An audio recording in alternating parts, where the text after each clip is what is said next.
This period of Jewish history, the Second Temple period, is going to see a number of different Jewish rebellions. Jewish rebellions against the Greeks, rebellions against the Romans, and even internally different Jewish sects breaking apart. We're in the third installment of our crash course in Jewish history, and we're going to start talking about Jews under the Greeks. Here we have our timeline. We're talking about what is known as the Second Temple period. The Jews have come back from Babylonia.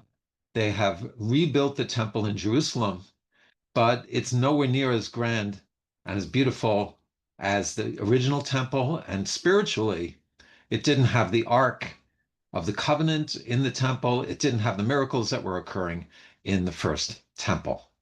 And the period was a period of relative calm until the Greeks arrived. So today's topics, we're going to see the Greeks and the Maccabees, the Hasmonean rule, the Maccabean kings who succeeded the rebellion. Then we're going to see the Romans come in. We're going to talk about all of the Jewish groups that broke apart, the different Jewish sects that existed during the Second Temple, including the Dead Sea Scrolls and the people who wrote them, Jewish Jesus, and the rabbis of the Talmud. And all of this leading to the Great Revolt and the destruction of Jerusalem. And the sources we're going to look at are post-biblical. The Jewish canon, the Old Testament has been closed, so to speak. There's no more prophecy. But you have Jewish books, the book of Maccabees 1 and 2, the historian Josephus, the Dead Sea Scrolls themselves. We'll talk about what is the Talmud, when was it written, and the New Testament as a historical source. So in the year 333, Alexander invades what is today known as Israel, invades the Middle East, takes over Israel. And you have here an incredible painting. This is a mosaic floor from Pompeii, and it is a picture of the battle of Alexander defeating the Persians in 333. But they say that this mosaic from Pompeii, which is probably like the first century before Common Era, is based on a painting from the 3rd century, which would have been much closer to Alexander and very possibly what he looked like.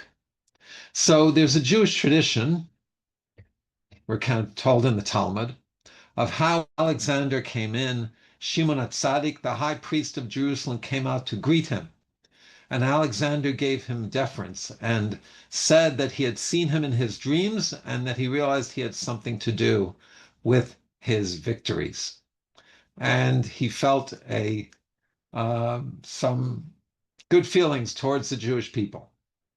Now, everyone knew that it was pointless to try and resist Alexander the Great and his conquering army, especially the Jews, a smaller country.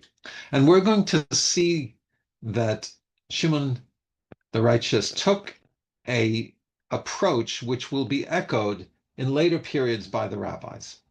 And that is the position that if the conquering army allows the Jews to live our religious lives, and the second part of the agreement was to not bring idols into the temple, then they would totally accept his rulership, become a vassal state, pay taxes, and accepted political subservience. Now, we're going to see that a few hundred years later, not all Jews agreed with this. And the question will be liberty or death. How important is political freedom? So we will revisit this question. But at this time, the Jews resigned themselves. And the story is that they named their children after Alexander.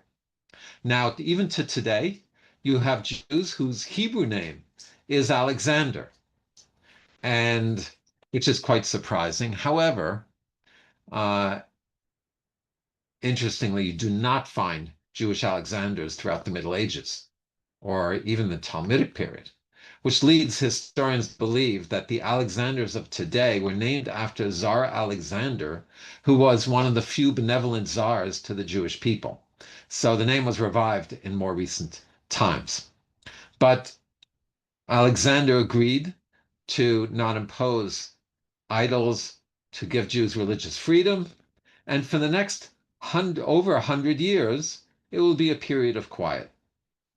And this period was known as the Ptolemaic period. Now, after Alexander died, he didn't leave a succession plan. He died relatively young, and his empire was split up into three.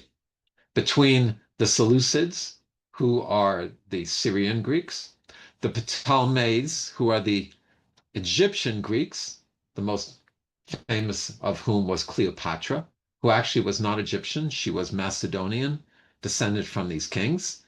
And it was a merger of Greek and Egyptian culture, and the original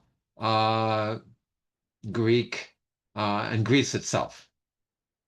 So in the year 301, the Ptolemies of Egypt took over the rule of Israel. And they were not aggressive about the Hellenization program. Now, we talked about how different empires can take over and how they rule. The Babylonians consolidated their empire by ripping people off their homelands, moving them to another place, hoping that their roots to their homeland and to their native identity would dissipate and they would feel Babylonian. Cyrus reversed this and allowed the Jews and other peoples to return to their homelands. But the Greeks took a different approach. And the Greek approach was not to bring the people to where you are or to uproot them, but to export your culture, to Hellenize the populations that you had to rule. And by the way, you can militarily conquer a country, but it's another thing to be able to rule it, as we've seen throughout history.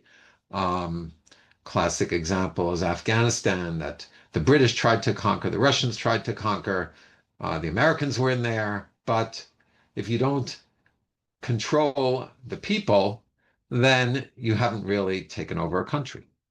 So the Greeks would export their culture, and then the native populations would feel Greek. So, but the Ptolemies were not aggressive about this. It was a period of calm, and Jews lived their Jewish lives. There was Greek presence, or Ptolemaic presence, an Egyptian presence of populations, minorities ruling, but things went relatively well. Until the year 200, when the Syrian Greeks, the Seleucids, took over and invaded and controlled the land of Israel. And the Seleucids were much more aggressive about their Hellenization program. And it wasn't just the Seleucids, but the Jews who were more open or more drawn towards Greek culture, who started to push the agenda. They were known as Hellenizers, Mityavnim, and they started to push Hellenization of Jewish culture. The traditionalists pushed back, and you had a lot of tension. The Hellenizers tended to be more upper class, more drawn to Greece. Now, let's talk a little about Greek culture. Greek culture emphasized the beauty, the physical. It was a materialistic society, and one could even say a hedonistic society. The worship of the body, the importance of the aesthetic and the appearance. And in contrast to that, we see the teaching of Rabbi Judah in the Ethics of the Fathers, who said, look not at what the container, but at what is in it. In other words, in Judaism, it's not form, it's content. And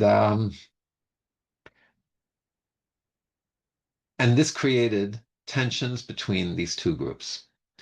Now, what happened was that since the Hellenizers tended to be more upper class and more wealthy and had more power, they started to have influence in the Jewish institutions, particularly in the temple. And there was Jason, who was the high priest, and he was corrupt. So he bought the position. First of all, he founded a gymnasium right below the Temple Mount. And we see here from the book of Maccabees. Now, we mentioned the book of Maccabees. Book of Maccabees are our historical source for the Chanukah story, as well as the Talmud, although the Talmud is very brief about it. And there were two Book of Maccabees. One was written in Israel. The other one was written in probably Alexandria in Greek and was written later. One of them is more of a historical documentation. The other is more like a biblical account with religious experiences, miracle stories, and speaks about God helping and saving the Jewish people. So in 2 Maccabees, we're told that Jason, this high priest, built a gymnasium right below the Temple Mount and got the trainees to wear the Greek hat. And in fact, it says, who are these trainees? These trainees were young Kohanim who were serving in the temple. But instead of serving in the temple, they would run down the hill, go to work out in the gymnasium. Now, you see this amphora on the right. The way the Greeks worked out was naked in order to show the glory of the body. Very antithetical to the Jewish outlook. And so it says the Greek way of life caught on very quickly, the adopting of foreign customs because of Jason, who pushed this agenda, who said was very wicked, ungodly, and was not fitting to be high priest. Now, what happened was another contender for the high priest, Menelaus, promised the Greeks a lot of money if they made him high priest. So he raided the coffers of the temple to pay off Damascus, the Syrian Seleucid government. The people heard about it. They were incensed, rioted in the streets. The Syrian army had just been defeated in Egypt, was on its way back to Syria, and were sent to quell the riots. They obviously had been frustrated from their battles, so they took it out on the Jews. Thousands were killed in the streets. The Jews rioted again. And like we'll see so many times in later Jewish history, the oppressors, those who wanted to quell Jewish ambitions or Jewish independence or Jews speaking out, knew where to hit the Jews the most in our weakest spot, which is our observance of Torah, our religion. So Antiochus IV, who named himself Epiphanes, who deified himself, after the riots was sick of the Jews, imposed religious decrees that Jews could not do circumcision, could not observe the Shabbat, and he put an idol in the temple, which of course was the worst desecration, the last straw. The traditionalists fled Jerusalem rather than succumbing to Greek life, headed into the hills, and the Greeks pursued them.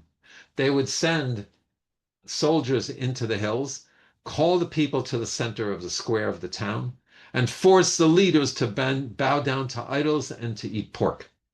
And the book of Maccabees tells us in one of the towns, Modi'in, where the family of Matisyahu, Matthew the high priest, and his 5 sons, Judah, Eliezer, Simon, Jonathan, and one more, Elazar, I believe, they gathered. And when they saw a Jew bowing down and eating pork, they killed him, killed the Greek guards, and fled into the hills. They were not going to succumb to the Greeks' oppression, religious oppression, and religious decrees. They sent out a call to those that would follow them, like Moshe had done, like in times past, who is for God, come to me.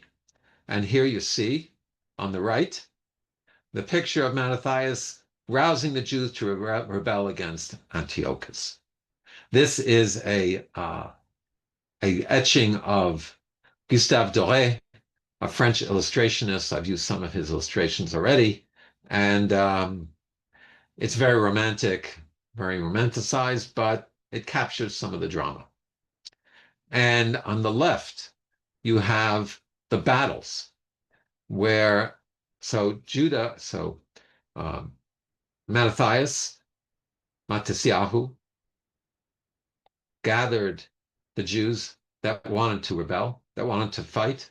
They started to train. Eventually, they got together a army of 10,000. And Judah Maccabee, one of his sons, turned out to be a military genius and a incredible general. Now, realize that the Maccabees they were Kohanim, they were priests. They were like the Yeshiva guys. They weren't used to fighting, but they trained themselves and they were fighting God's wars. And so they were totally dedicated to the cause.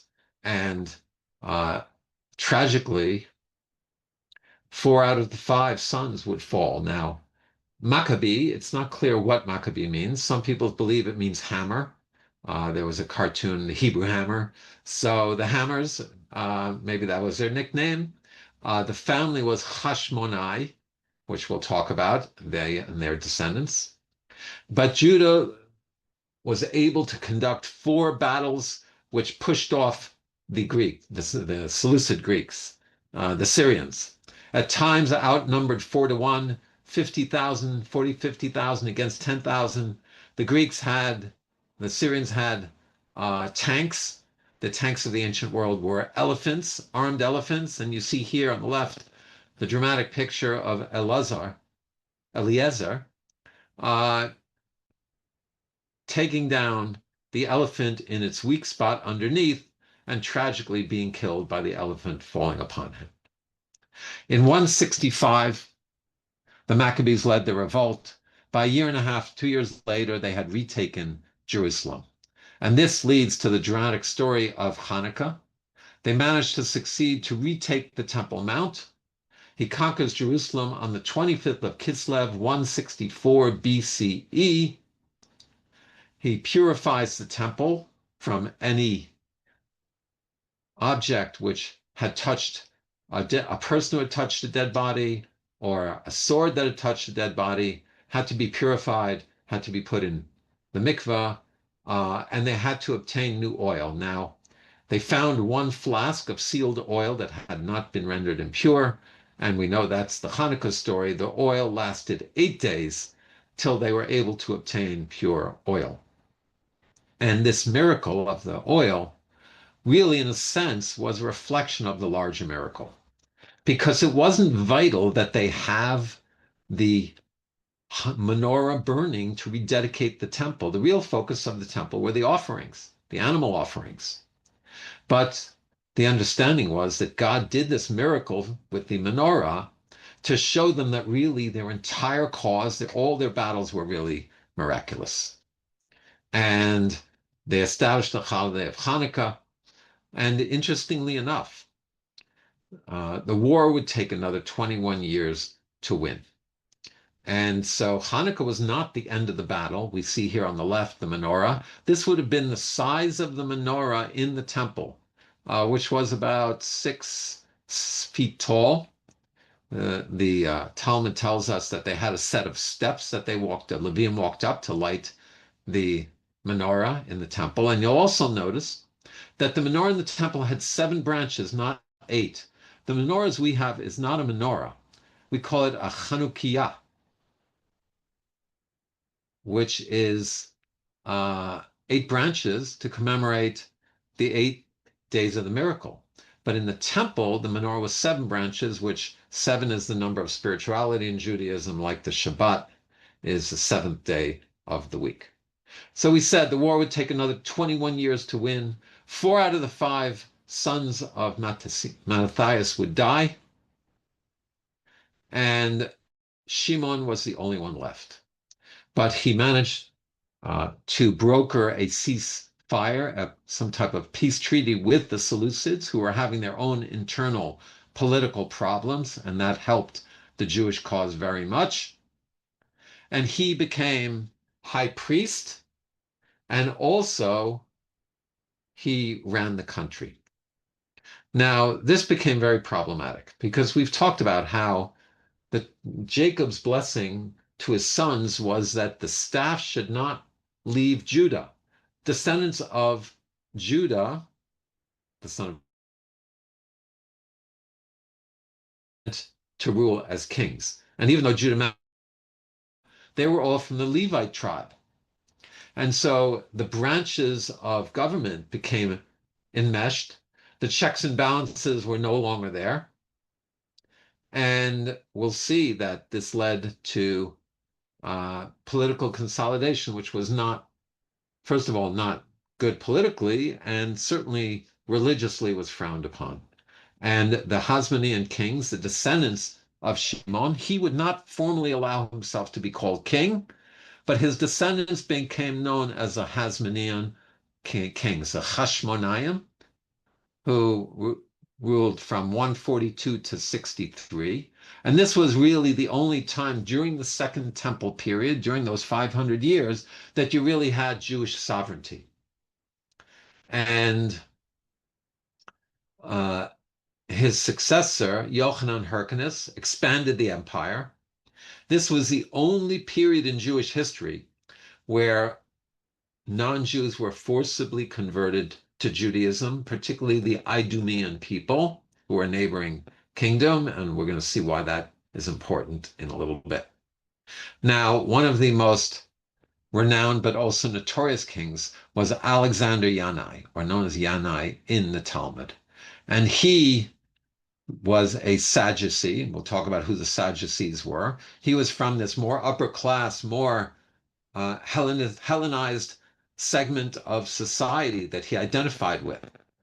And so you have the irony that so often the rebels, the ones who throw off the authority and the oppression, themselves become the authorities.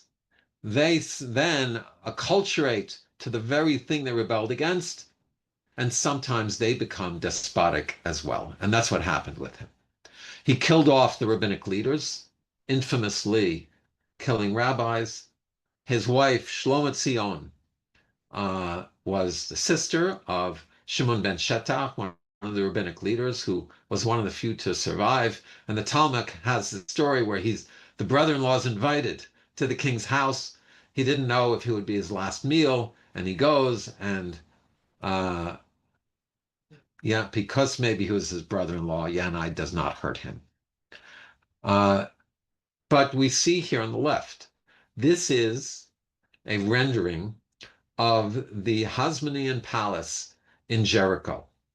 Now, Jericho was much warmer than Jerusalem in the winter. It was a winter palace for many lines of kings. And you see here, not one, not two, not three, 5 swimming pools that were in this complex.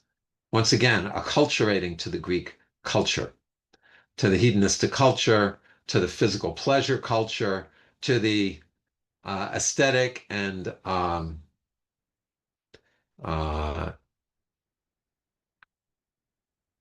culture that put importance on building and architecture and showing power.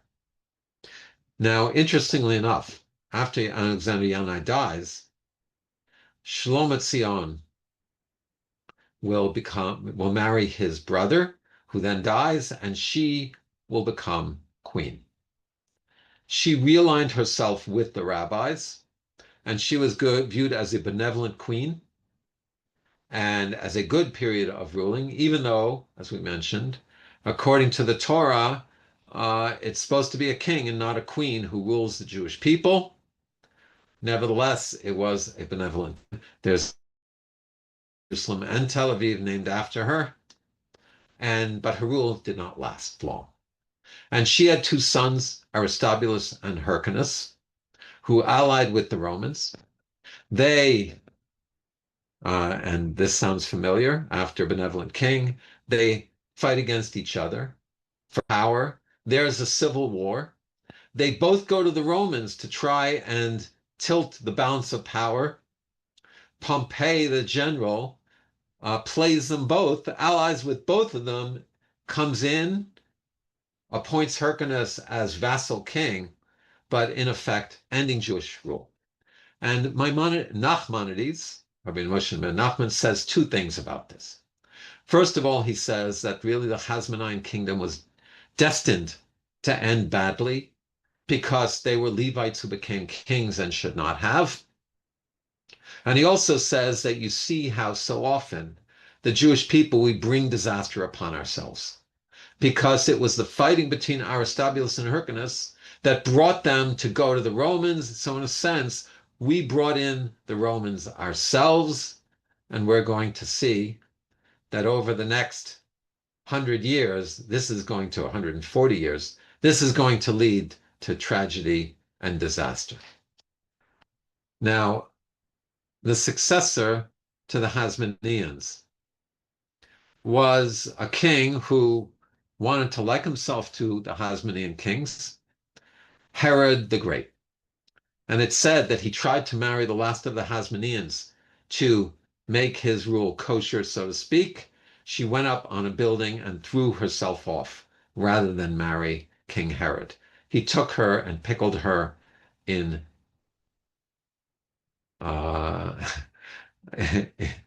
in and this is just one of many of the terrible things that Herod did. Now, let's talk about the impressive things he did before his problems. So Herod was not of classic Jewish origin. His father was an Idumean who, as we said, was forcibly converted to Judaism. And the validity of that conversion was questioned. His mother was a slave who might have been freed, might have not been freed, and his origins were very murky. But it's clear that he was not a Hasmonean. Yet he likened himself to be one of the great rulers. He very much identified with the Greek culture. He wanted to be accepted in Rome, and so he set about on these great building projects. One of the most famous that most people know about is the building of Masada, where he built this incredible enclave on the top of a plateau. In the northern end of Masada, he has a hanging palace, 3 levels high. You can still visit it to this day. And it's an incredible feat of architecture, as is the whole Masada Plateau. He built Caesarea, an incredible city on the ocean with a hippodrome, amphitheater. Much of it does remain today, and you can go visit that. An incredible port that he built, and just an enormous site to visit. He built another site, which most people have not heard of, called the Herodium. Now, the Herodian, as you see on the left, was a mountain that he cut off, emptied out, and it really looks like one of the evil lairs out of a James Bond movie, and built a palace inside the mountain so it could be impregnable. It has been excavated over many years, and there's one architect particularly who spent decades searching for Herod's tomb. And the story is that, as we see on the side of the Herodian, he believes he finally found Herod's tomb. And as part of a larger complex that Herod built on the side and the base of this mountain. And the story goes that the next day after he made his discovery and announced it, he was sitting on a plank talking about what they had just found. He leaned backwards. There was no back to the plank. He fell backwards, falling a number of meters and dying on the spot. So I don't know. The curse of the tomb of Herod. I don't know what to make of that. He built the palace in Jericho that we saw. He expanded it to build an enormous complex for his winter palace. But finally, the most important was the Second Temple. Now, before we talk about this, let's talk a little more about Herod. Besides pickling in honey the last of the Hasmonean kings, He was notorious for killing off his adversaries, any political opponent, even if it was his children. And so there was a joke, apparently in Greek, Chios is pig and hos is child, so, or son. So they say that people said, I'd rather be Herod's Chios than his hos. In other words, Herod tried to show his Jewish cred by not eating pork, but he had no compunctions killing off his children to prevent them from taking his power. So better to be his pig than to be his child. He ruled as a despot. He was even considered to be half crazy.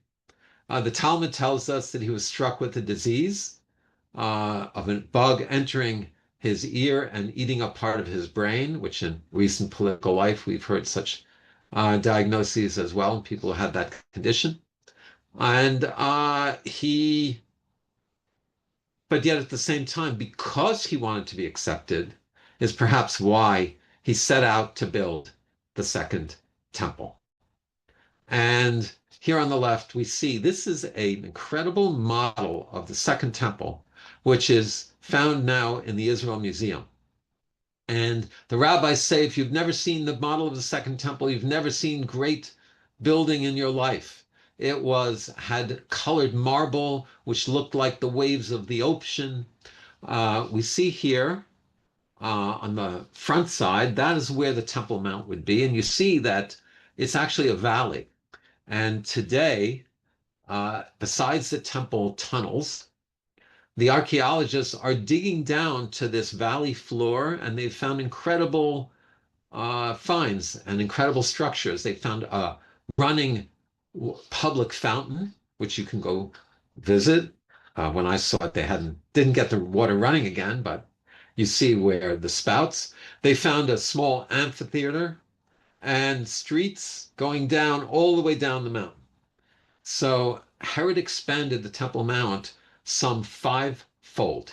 What he did is he built these walls around the outside of the mountain, cut off the top, and filled in dirt so that the Temple Mount was much larger than before. And actually, the western wall, the Kotel, that we go visit, is the retaining wall of the side of the second temple mountain complex. It's not actually the temple wall.